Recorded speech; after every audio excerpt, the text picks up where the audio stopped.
What you're hearing is Hardie Fiber Cement Siding living up to its reputation as the siding that handles hail impact with ease. James Hardie knows how important a reputation is, especially when you're a contractor. That's why Hardie's siding withstands severe weather better than vinyl siding, with styles to match its strength. So you can be sure you're providing your clients with the best. Protect your reputation with exterior products by James Hardie.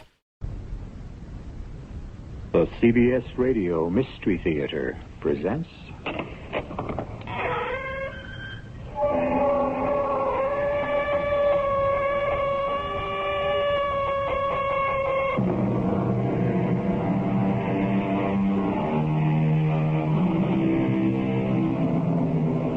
Come in. Welcome. I'm E.G. Marshall. Is there any one of us who does not long time and time again to get away from it all, to find a Shangri-La or a Bali High, some mystic island? Tom Reynolds was no different from all of us, except that he found not only his island retreat, but a lot more mystery than he bargained for. Hold it. Where are you going, Lieutenant? To search your cabin, Mr. Reynolds. I want to see a search warrant first. In this area, a search warrant is not mandatory. The island is owned by an American. Correction, leased for 99 years. But it belongs to my government. In any case, might makes right, does it not? So you will not. You have no right to. You cannot stop me.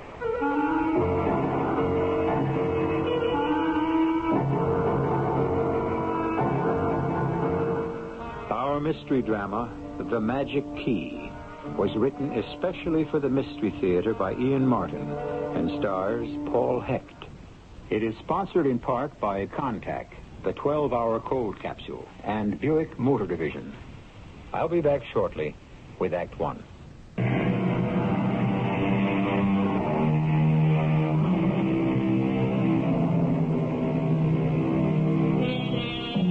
Tom Reynolds is a man paying the price for achieving the American dream. In his mid-30s, he has all the rewards of success. Executive vice president in a highly competitive business, married to his high school sweetheart, 4 children ranging from just pre-college age to Dinah, the little one, just about to enter kindergarten. A house in the suburbs, a summer place inaccessible enough to be exclusive, but cosmopolitan enough to be ultra-smart. Everything a man could possibly ask for, except inner peace. God, the pressure of every day. Isn't it enough? All that noise and the long, rickety train ride before I can make it home and try to relax if the kids are quiet.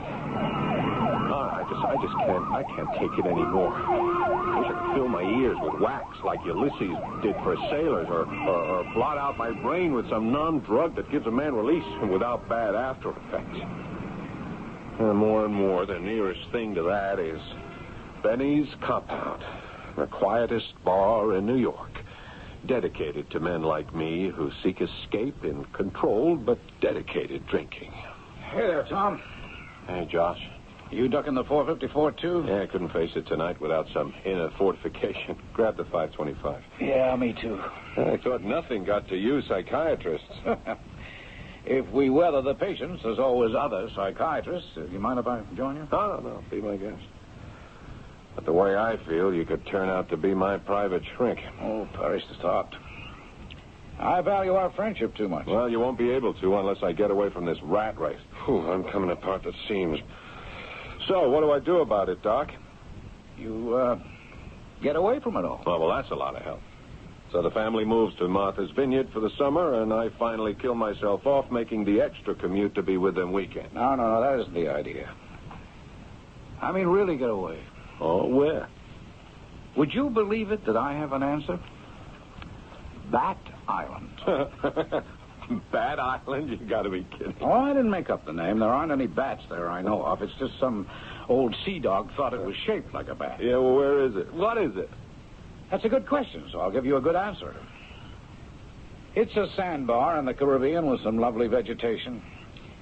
Nothing lives on it except sand crabs, clams, and other unsophisticated species of life. But it has a charming villa a rich man built, a generator for lights so you can use gasoline lamps, and absolute and complete and total isolation. You can be Robinson Crusoe. And except for old Doobie, who ferries you over by boat with your supplies, you don't even have a man party. Oh, I don't believe anything like that exists in this day and age. Oh, yes, it does, and it belongs to a patient of mine named Brewster. Presently off to the Far East, searching for his soul in other ways. But it's vacant, available, and free. So you're square on the spot, Tom. You really want to get away from it all? Josh, I kid you not. I'll have to go or go real bananas. All right, then, grab the chance. Hey, you got me all fired up. I'll talk to Martha about it. Hey, aren't you going to finish your drink? Yeah, who needs it? I got to catch that 5:25. It all had seemed so wonderful and so right on the train going home, but then getting home and being with Martha and the children became a ridiculous notion. I decided I would drop the whole idea, and then, of all people, Martha revived it. We were on the way back from dinner with the Coltons. You all right, Tom? Oh, I'm just terribly tired, Martha, that's all. You want me to drive? Oh, we were any further away from home, yeah, but not this close. Tom, you worry me. Huh? You work too hard. And the children and I make too many demands on you. I wish you'd take some time off, have a rest. Hey, that's funny. What? That's just what I've been thinking of. Only I didn't know just how to broach the subject to you. Well, do you have somewhere to go? Yeah, an island, sand, sea, nobody else on it. We could maybe just go native. Oh, no. What do you mean, no? Well, first, because I can't. And the boys don't need me anymore, but this summer the girls do. It's a social time for Lisa. And believe it or not, a mother is of some use getting her off the ground. Yeah. Yeah, I'd only go for 2 weeks. No, you should take the whole month. Well, we'll see. But you're going. We've settled on that. Well, I guess you have. Oh, Tom, don't try to con me. You know you had to go to begin with. All I'm trying to do is to tell you I'm with you. Or, I mean, you're doing the right thing. The right thing. Go away without Martha. I tried to imagine the two of us running naked on a forgotten beach. I keep in pretty good shape at the health club and with tennis, and Martha's incredible. 4 children. She still wears the same size dress she wore in high school. But the thrill is gone. Somehow I don't care. I don't care about anything. Just wheeling and dealing. Even that is beginning to fail. Inside at 44, I'm a dead man. Unless I find some way to start living again. So, that's how, some weeks later, I found myself on my way to that island. How far is it, Doobie? Oh, 25 minutes on the clock, if you count time. Or maybe better say beyond the horizon, the other side of the world. Oh, it's nice, huh? I am a 20th century man. But if I listen to my blood, my ancestors will tell me I have forgotten how to live. I should go find my own Bat Island. Hey, you're quite a philosopher. No, I only envy you, Mr. Reynolds. A man needs peace to find himself. You are going to have that chance. You are one lucky man. All right, thanks, Doobie. But maybe I'm not as tough as you. What do I do if the solitude scares me to death? There is a shortwave radio, but I don't know how well it works. Perhaps it is best if it does not. Why? If you want to find yourself, you must take some risks. Maybe I don't want to find myself, really. Why not? I might not like what I find. Man loses so much with the years. He can also gain wisdom. I wonder. I crossed away from Doobie, up to the bow of the boat, letting the windrift drive in my face as the bow flung up the spray. My head was full of business pressure, worries, regrets that I had walked away from my work, fears of losing all I'd gained. Like a giant pressure cooker, everything pressing out against my skull as though it would blow it apart. Where had all the real things gone? Love, youth, laughter, just the sheer zest to be alive. For a moment, I was ready to step off the deck and down into the sea. And then I got my first view of the island. You hand the supplies to me. I will wait with them ashore. Okay, here's the first bale. I think I'll come ashore, too. We can unload later. I want to have a look at my new kingdom.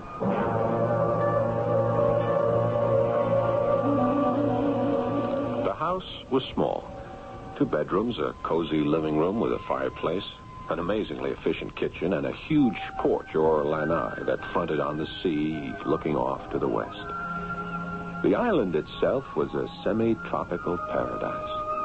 Australian pine and palm trees, passion flower, hibiscus, and bougainvillea, making a riot of dazzling color against the tans and greens.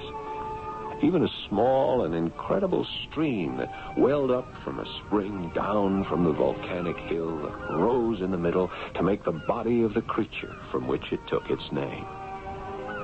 The wings were 2 great coral reefs that shielded most of the beaches, and the head was the estuary of that little stream, a garden in a wilderness. You like what you see, Mr. Reynolds? So far, it's everything that was advertised and more. Does Mr. Brewster, whatever his name is, own this whole island? I don't know. Surely if he doesn't, there would be other settlers here, or some of your own people, you even. I told you. Doobie is a 20th century man. I have too many interests on Main Island. I suffer from the same virus as you have. You want to stay and share this heaven? No, but I thank you. No guts? I said I was 20th century man. That is not altogether true. I have deep ties to my ancestors, and what is heaven can be very close to hell. This island is for me and my people taboo. Taboo? That has an ominous sound. Not really. We have our own legends. You know the Lorelei? Yeah, the legendary nymph of the Rhine who lured sailors to their death by her singing. Yes. And her earlier sisters, the Sirens. Who tried the same trick with Ulysses. Doobie, you're a fraud. You're no shrimp boat man. Only by choice. Life is better and simpler. I am Harvard, class of 42. I am also Doobie Montesquieu Robert Faniel, and my mother was a Vaudin. A voodoo priestess? What are you trying to do, Doobie? Scare me right off this island? No, sir. I believe maybe you will find here what you seek. I will make it my own desire to have you find what you desire.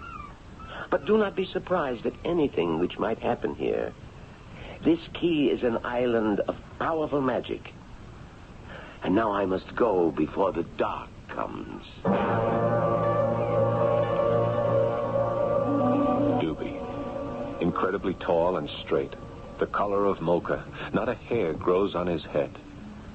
I watch him stride away toward the setting sun, lifting the anchor from the sand.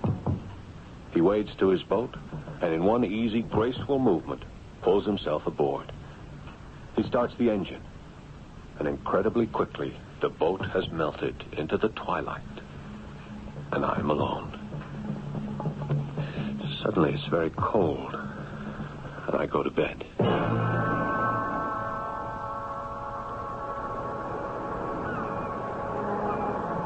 I have been on the island for 3 days now, and I am the only living creature except for sea things. I'm not happy. I've learned too many things about myself. I'm jaded, burned out. Love is dead in me. I'm guilt-ridden as I face the fact that all the glowing, wonderful love I once had for Martha, the girl I married, is dead. All love is. The worst thing is the terrible coldness of being alone. Alone. I walk the crescent of the beach. The only footprints are mine. Alone. And then I see her. For the first time, half in and half out of the water. The waves breaking over that exquisite body, swaying her hair like seaweed, motionless and incredibly beautiful. Is she real? Or is she illusion? I run toward her.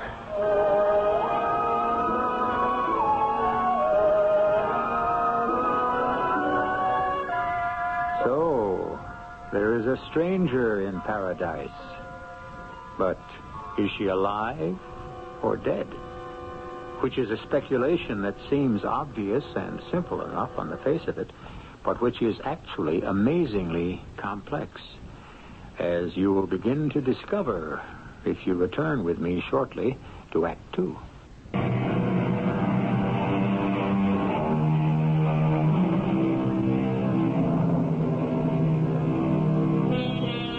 The air is balmy and the water gently warm, but the castaway lady from the sea, for all her beauty, is cold to the touch. Her lips are slightly parted, showing the gleam of perfect white teeth. But if she breathes, it is imperceptible.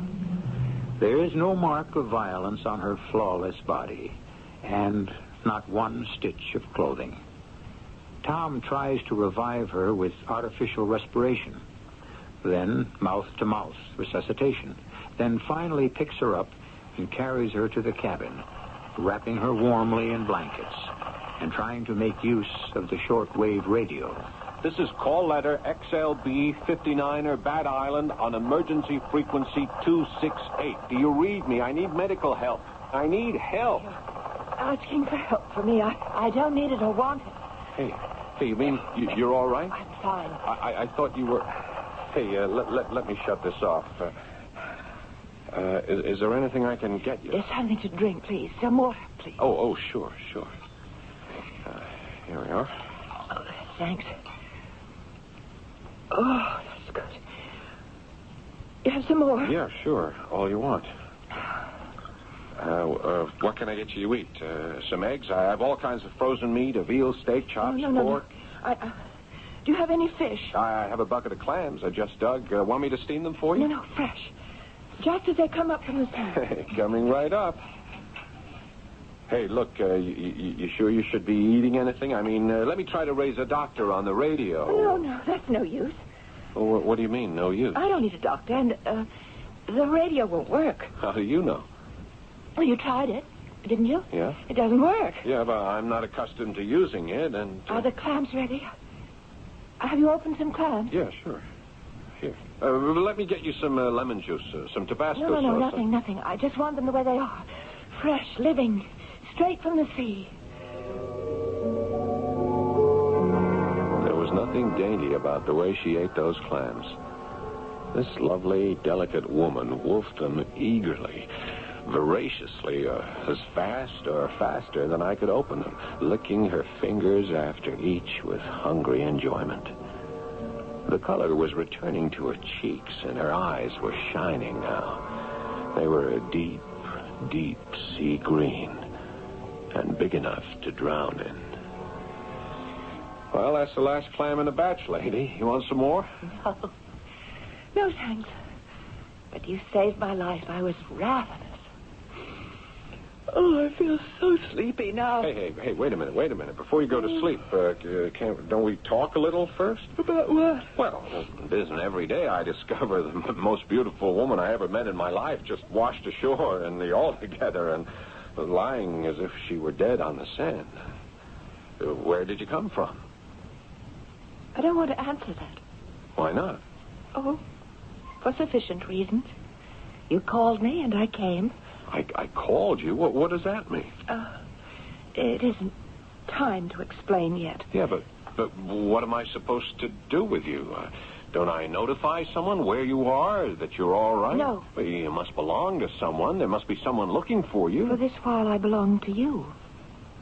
If you want me. Well, I don't know. I've got this crazy notion I must be losing my mind. Maybe I've already lost it. Are you really here? I'm here till it's time. Time? Time for you to go. No, I must sleep. I must rest. But look, can't we at least exchange names? I'm Tom Reynolds. Well, don't you have a name? I want you to give me one. Your name for me. I must be asleep. I could wake up and find this is only what it's got to be, a dream. What is my name? Oh, I don't know. Oh, okay, wait, let me see. What day is it today? Sunday. Fine. What was good enough for Robinson Crusoe is good enough for me. Better. All he got was a Man Friday. Look at me. I come up roses with Our Gal Sunday.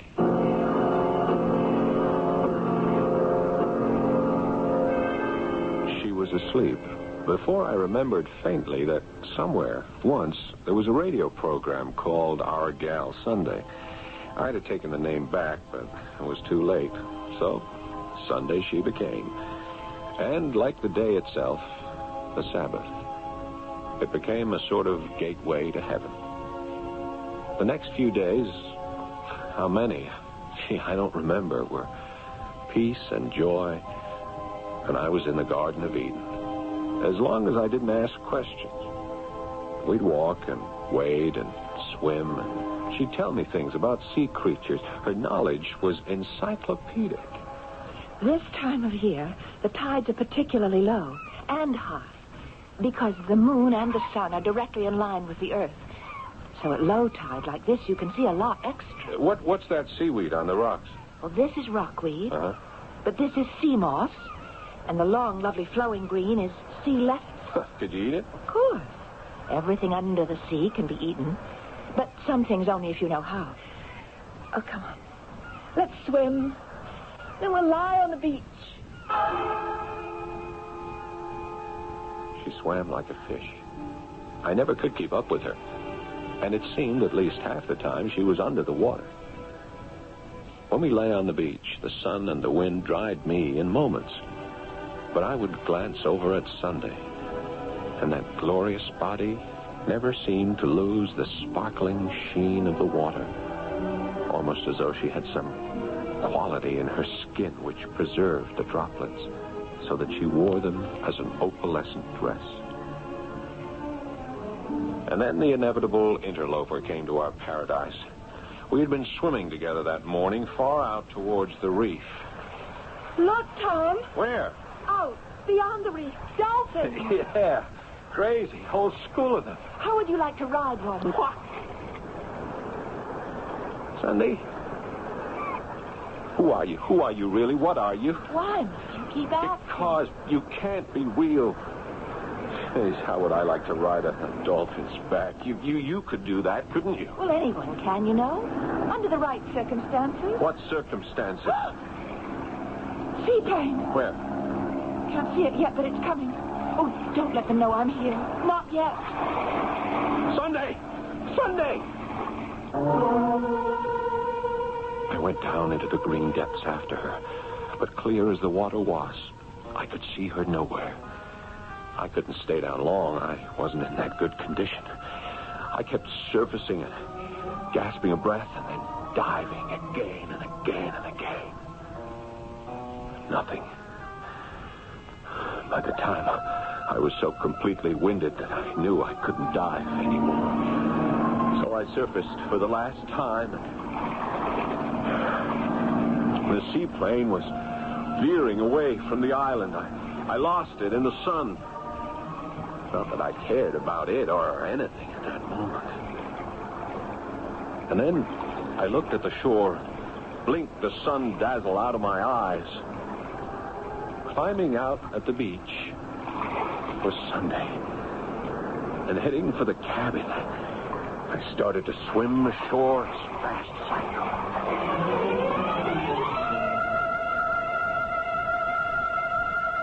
What the devil was the idea of pulling a crazy stunt like that, Sunday? You almost give me heart pain. Sorry, I just didn't want anyone from the plane to see me. Why? Isn't time to explain yet. Well, when is it going to be time? The plane. It's going to land. So what? It's a free ocean. They'll be coming here. They'll be looking for me. I want you to promise me something. Why? No matter who it is, or what they want or say to you, that you won't tell them anything. What can I tell them? I don't know anything about you, not even your name. You know I'm here. Don't tell them that. Well, for heaven's sakes, why can't I? What are you afraid of? It's not what I'm afraid of. It's what you must be afraid of. Well, what does that mean? I can't explain. Ahoy, the cabin! We are police, and we are armed. If you are inside, come out and show yourself. Police? They won't harm you, and they can't find me. Go out and promise not to tell about me. I'd still like a reason. Will this be reason enough? If you do, I'll be gone. We know you are in there. Do you come out? Or do we come after you with guns? Yeah, hold it. I'm coming out. Just hold very still till my co-pilot checks you for weapons. In a beach coat and swim pants? I prefer not to take any chances. He is not armed, sir. Good. Keep him covered while we talk. Who are you? And what are you doing here? I'm a guest. I'm on vacation. A guest of Mr. Brewster's? I believe that's the name of the owner, yeah. And you also have a guest? No, I'm alone here. I do not think that is the truth, Mr. Reynolds. Tom Reynolds. Well, who are you to come here throwing your weight around? Lieutenant Jeffrey Tarrant, area police. We're looking for someone. A Barbara Cody. You know her? No. Perhaps under one of the other names. Smith? Harrington? The Countess Perenkio? Princess Suleiman? Codicott? No, look, I don't know what you're talking about. I don't believe you, Mr. Reynolds. I don't believe that anyone could not be aware of one of the richest women in the world. Or that she has been abducted and disappeared into thin air with every available ship, plane, yacht, both civilian and police or army, searching for her. I think I am the lucky man who has found her. Watch him, Sims. Hey, hold it. Where are you going? To search your cabin. I'd like to see a search warrant first. Mr. Reynolds, in the area, a search warrant is not mandatory. This island is owned by an American. Correction, it is leased for 99 years. But it belongs to my government. In any case, might makes right, does it not? So you will not. You have no right to. And you cannot stop me.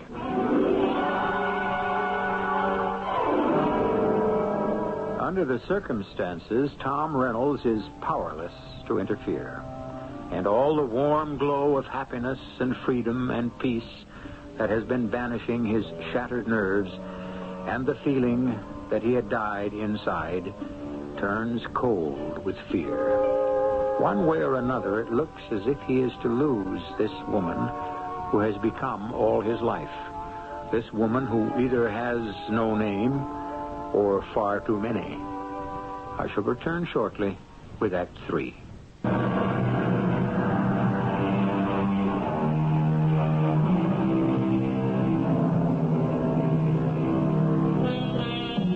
Time seems endless as Tom Reynolds, the unwavering gun of the co-pilot covering him, listens to the opening and closing of doors from inside the cabin. Any moment, Sunday will be discovered, and some instinct deep inside him spells a warning that when she is, he will have lost his battle and will to live. Then suddenly, as the lieutenant returns, he can feel his heart lift with a wild hope. Oh, she is not in there. Where is she, Mr. Reynolds? I don't know who you're talking about. Miss Quite Eustace, we know you are not alone. How? When you were swimming a short while ago, from the air, my co-pilot saw another head beside you in the water. Right, Sims? You are right, Lieutenant Tarrant. I would swear I did. You're not sure. Yeah, you know you're not. Hell, you came and buzzed me, didn't you? I wonder if we could have been mistaken. We will search the island, of course, but... But what? You can't put your gun away, Sims. Mr. Reynolds, you said you did not know the woman we are looking for. Yeah, well, when you asked me, I honestly didn't, nor did I want to. All those aliases, I figured she must be FemLib's latest and greatest triumph, a dame heading the 10 most wanted list. But then that first name you gave me, Barbara Cody, isn't she the heir to the Cody tobacco interest? That is correct.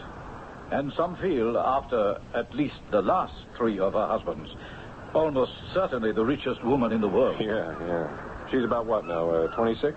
She's gone through 5 husbands?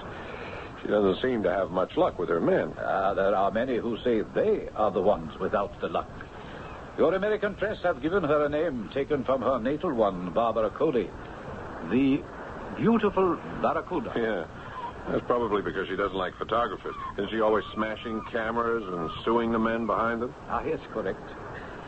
That's why when she was abducted, many people were not surprised that no ransom note followed her disappearance. Then why would she be abducted? It is thought one of her enemies might have decided to exact his or her own revenge. How? She was in Nassau. She is an accomplished pilot. She took off in her own private plane or was taken and never returned. Well, then she could have just crashed. It is possible, but the weather was flawless, and we have seen no signs of wreckage. And even if she had to ditch and was alone, she was a strong swimmer. How about sharks? Anything is possible. Even that you still have her hidden on this island. Yes, we shall have to search.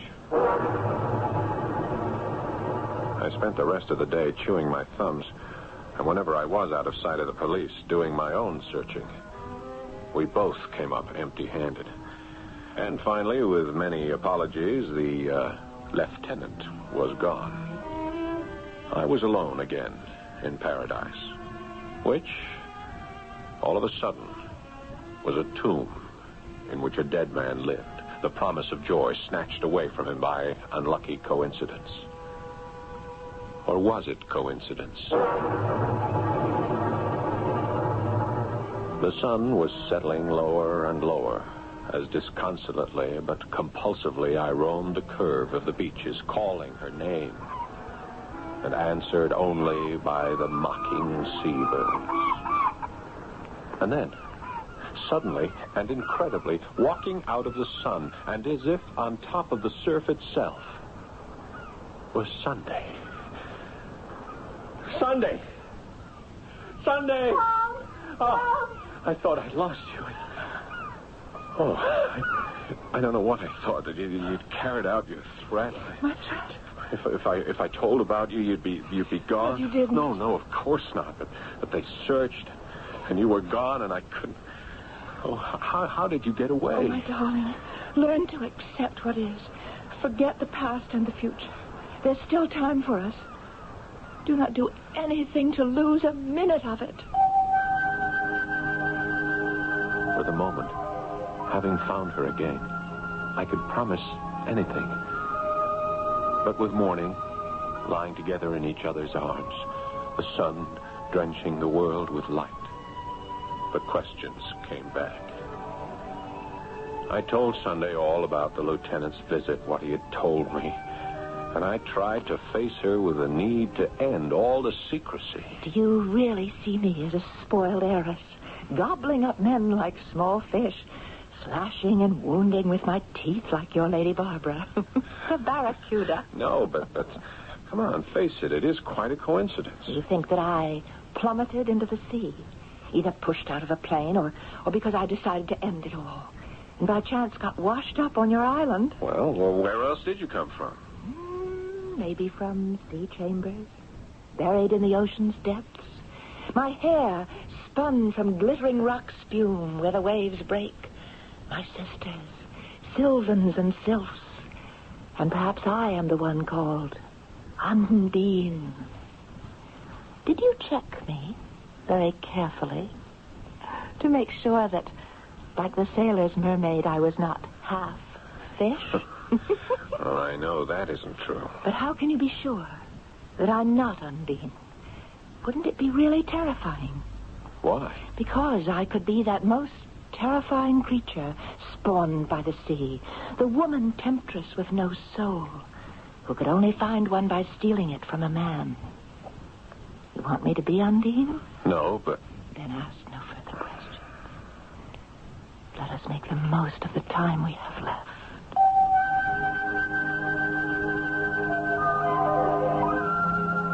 So the last 2 weeks of my vacation were spent in a kind of dream. A state of suspension during which I could imagine the ridiculous notion that some things were growing inside me.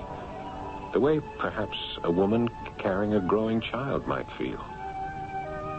The shaking hands, the need for alcohol, the tunnel view of life, the blinding pressure headaches, the death wish were all gone and forgotten. And then came that strange, wonderful, awful, inexplicable day. Tom. Yeah? I have to go away, Tom. You know that. No, Don't open your eyes. Drink in the sun. That's your medicine. Remember, it's part of what you came here for. I came here to try to find something. I found you. You came here to find yourself. That's the same thing. No. This is not your life, my dear one. This is only a projection of what your life should and could be.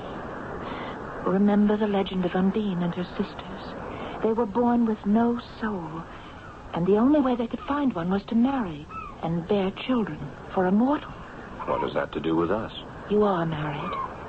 You do have children. And no matter what there's been between us, I couldn't touch your soul.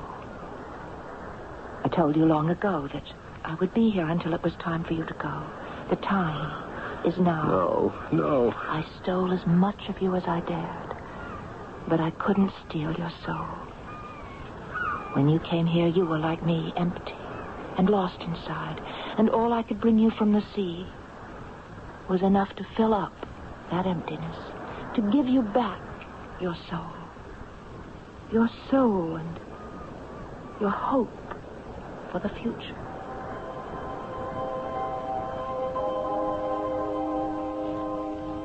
Did I fall asleep in the sun? Or was I lulled to sleep? When I woke up that last afternoon on my island seclusion, I was like a man after an operation, still drugged and only half aware. But inside me was an inner peace. And what should have been an unbearable ache was only a lovely memory. Doobie picked me up the next morning. Well, that's the last of your possessions, Mr. Reynolds. You are leaving a lot lighter than you came. In so many ways, Doobie. You ready for me to cast off? I guess. Nothing left for me to stay here for now. Was I ever really here? Did anything I think I might remember ever really happen? I told you it was a magic key. An enchanted island, sir. And it is dangerous to sleep as I found you in the full sun. Yeah. My brains are a little addled. Maybe too much sun. Does it matter what is illusion and what is real? What is important is, did you find what you came for? I don't think I found it. Somebody gave it to me. You look like a man at peace with the world. Are you ready now to return to it? I guess I am. Yes, Doobie. I know I am.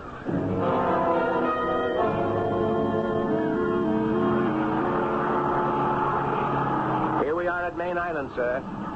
Oh, I forgot to tell you. Lieutenant Tarrant wishes a word with you. Yeah, I see him waiting for me. Yeah, so we're docked. You can talk to Lieutenant while I unload your gear. Oh, thank you, Doobie. You looking for me, Lieutenant?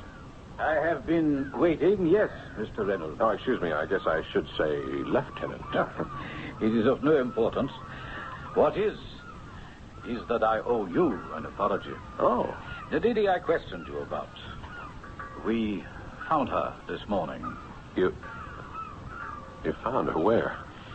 The plane was almost intact, lying in 30 fathoms of water, 180 feet down. Both doors sealed by the water pressure. No one could have escaped from that cabin. And Miss Cody was alone. Dead? Very. The doctor estimates at least 3 weeks, probably a few days more. That would be about 3 days after I crossed to the island. About it exactly, Mr. Reynolds. She was a pretty woman, although what pictures we have don't do her justice, they say. Would you like to see the girl I was almost ready to believe you'd abducted? No. Maybe better yes, Mr. Reynolds. Why? I told you. I am the son of a Vaudin. I would like to know that you are altogether at peace. For always. Yeah, well. Okay, let me see the picture.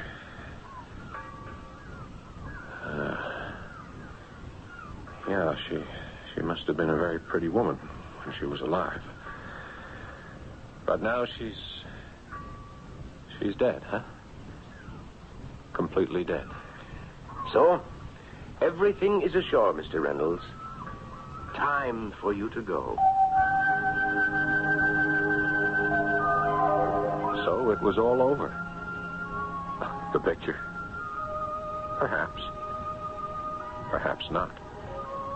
It no longer mattered that Barbara Cody or some mermaid from God knows what deep green caverns in the sea. She, your Sunday, could never have existed. Never was. Had ceased to be. And what she came to steal, she gave back to me instead. My immortal soul. I'm home now, stepping off the ferry at Vineyard Haven and into the arms of a girl I thought I'd forgotten. And a love so intense and new bright again that my eyes are dazzled. Hello, darling. Oh, hello, Martha. Oh, my own love. Oh, you haven't said that to me in years. I'll make it up. I'll make up for it in all the years to come. Oh, Tom, you're your old self. A gift from someone? Who? Someday I might tell you. Or maybe never. All that matters, my darling, is I'm home. To stay.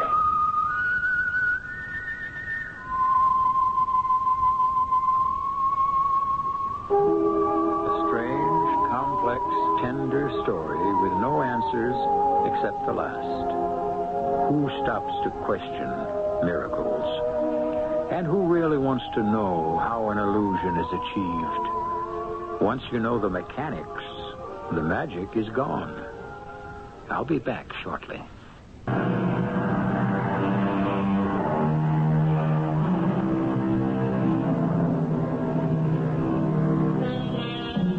The first link in the long chain of man's evolution came to us from the sea. The richest and most nutritious foods we eat come from the oceans or are waiting to be harvested. So why not a presence, a something, a spirit clothed in whatever form you desire to nourish and feed the soul? The eternal sea, coming and going with the tides in an everlasting cycle. It is the embodiment of life itself. Our cast included Paul Hecht, Marion Seldes, Leon Janney, and Ian Martin. The entire production was under the direction of Hyman Brown. Radio Mystery Theater was sponsored in part by Anheuser-Busch Incorporated, Brewers of Budweiser, and True Value Hardware Stores.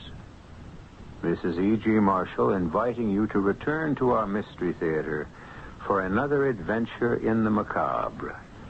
Until next time, pleasant dreams.